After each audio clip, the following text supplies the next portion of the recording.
The story of Warframe kicks off with the voice of Lotus calling you to wake up. Then we see some lady regaining consciousness underwater and surfacing in a rather curious place, currently under Grineer control.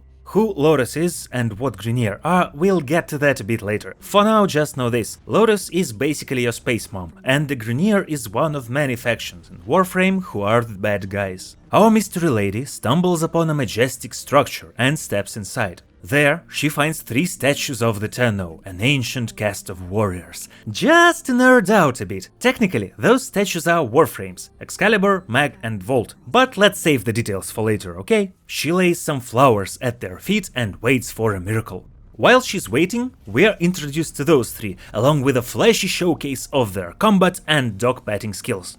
The flashback ends, and to the sound of thunder, lightning and a gorgeous soundtrack, the miracle happens. We finally wake up. Honestly, that's pretty much how I wake up too. Next, the game forces us to pick a starter Warframe. Pretty straightforward. If you want a more RPG style gameplay, pick Mag. If you're more about crushing the foes with your mighty sword, go with Excalibur. And if you're about running fast and spamming chain lightning, Volt's your guy. I've already played for Mag and Excalibur, so I went with Volt. A decision I'd come to regret later. Now's a good time to dig a little deeper into the game's lore. Otherwise, everything's gonna turn into pure chaos really quick. Fair warning, minor story spoilers ahead. So if you're hypersensitive to that kind of thing, please skip to the next timestamp.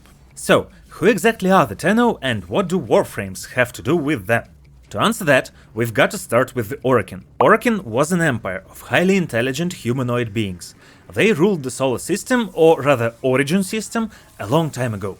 That empire has long since crumbled, leaving behind heaps of artifacts and even more problems. Basically, they were the Ubermenschen who played God a little too hard and ended up face down in the cosmic gutter. And how often do you think about the Roman Empire? Tenno was one of the groups within the Orokin Empire. More precisely, they are the children of humans from one of the Empire's races. They were aboard a ship called Zariman 10-0, Tenno, you get it, on a mission through the void to colonize the Tau system, since the origin system was running out of resources. The Void is a game's catch-all explanation for faster-than-light travel. It's a kind of subspace highway, but there's the catch. Spend too much time in there and it scrambles your brain really hard. Lotus. Now that's complicated. Without diving into heavy spoiler territory, let's just say she is the metaphorical mother of all Tenno. That's all you're getting on her for now. Grineer was another product of the Orokin Empire, genetically engineered for manual labor and grunt work. When the Orokin Empire started circling the drain, these guys stood up and added their own flavor of chaos to the mix. They're clones. And most of them really don't like Tenno. And finally, Warframe. A biomechanical exosuit piloted remotely by a Tenno operator. And by remotely, I mean that the operator could be chilling light years away, still kicking ass through that metal body. The story continues as we are introduced to the first major villain of the game, Captain Vor. This guy shoves some kind of nasty shenanigan into our Warframe and makes the classic bad guy mistake: he tries to take us alive. And with that, the gameplay kicks off. The game now teaches you the basics: to jump, jump, to run, run. My advice: don't brush off this tutorial segment. Go through it carefully, mess with everything the game throws at you. It's more useful than it looks. Now, this is also where Warframe introduces one of its signature features, and I swear I could hit a small city with how hard it makes my ass burn. Apparently, the devs think Warframe players look like this. Why is the hell are subtitles jumping all over the screen? Just leave them in one place, don't touch them. Better yet, during solo missions, pause the damn game and give us proper cutscenes. And this is coming from someone whose native English... And this is coming from someone whose native language is not English, but who understands English well enough and doesn't even need subtitles most of the time. Now imagine what it's like for players who aren't fluent. The game, with all its rich story and lore, just turns into a pretty online pew-pew in random sci-fi backdrops. Bottom line, if you do care about the story, read the subtitles carefully. If you die while reading them, that's on you, unfortunately. Once we wrap up the first part of the tutorial, we get a glimpse of our orbiter. Press F. Now it's time to get some payback on Captain Vor. In the tutorial boss fight, we stab Vor repeatedly with whatever weapon we've got at the moment, and watch him run off like a coward, leaving his goons to clean up the mess. We quickly stab the goons too and make a run for our old spaceship. On the way there, Vor starts rambling about some queens. Note that this might be important, just not now. You won't need that info until quite some time in the future. Once we arrive, we hack through a simple little minigame to unlock our ship and finally meet one of the most likable characters in the whole game, Cephalon Ordis. And no, I'm not gonna make a cellophane joke. That territory's been strip-mined by every Warframe player in existence. After poking the last batch of enemies full of holes, we board our ship.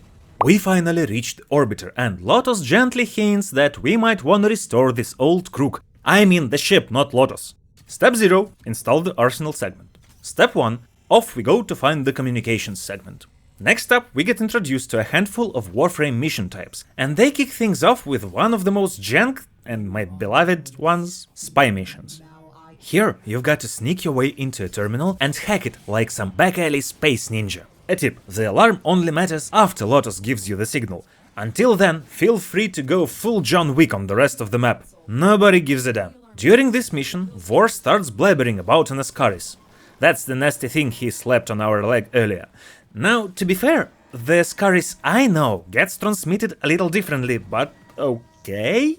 Lotus drops the bomb that the Ascaris tax is way too advanced for the Grineer, and there is a good chance the Corpus are behind it. Now, the Corpus are another Warframe faction, basically the Church of Profit. These guys worship money so hard, they'd probably try to auction off their own grandmas for extra credits. Visually, they really resemble low-poly Buckethead.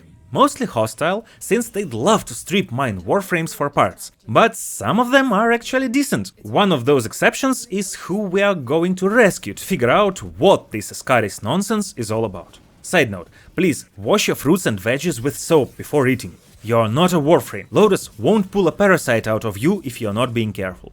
The next mission dumped me into a random squad. My recommendation, set the game to solo mode until you get to your first Void Relic crack. It's way better to take your time and play it like a story-driven solo game early on. There'll be plenty of time for the online grindfest later. Back to the mission, we are off to rescue Darvo. Once we do, Vor uses the Ascaris to disable our shields and forces us into an evac run. On top of rescuing Darvo, we also snag a ship upgrade segment from the Grineer, and now we can finally poke around with mods. For now, don't overthink it, just auto-install them and move on. Next up, the Foundry segment. We install the Foundry segment and surprise, we are broke.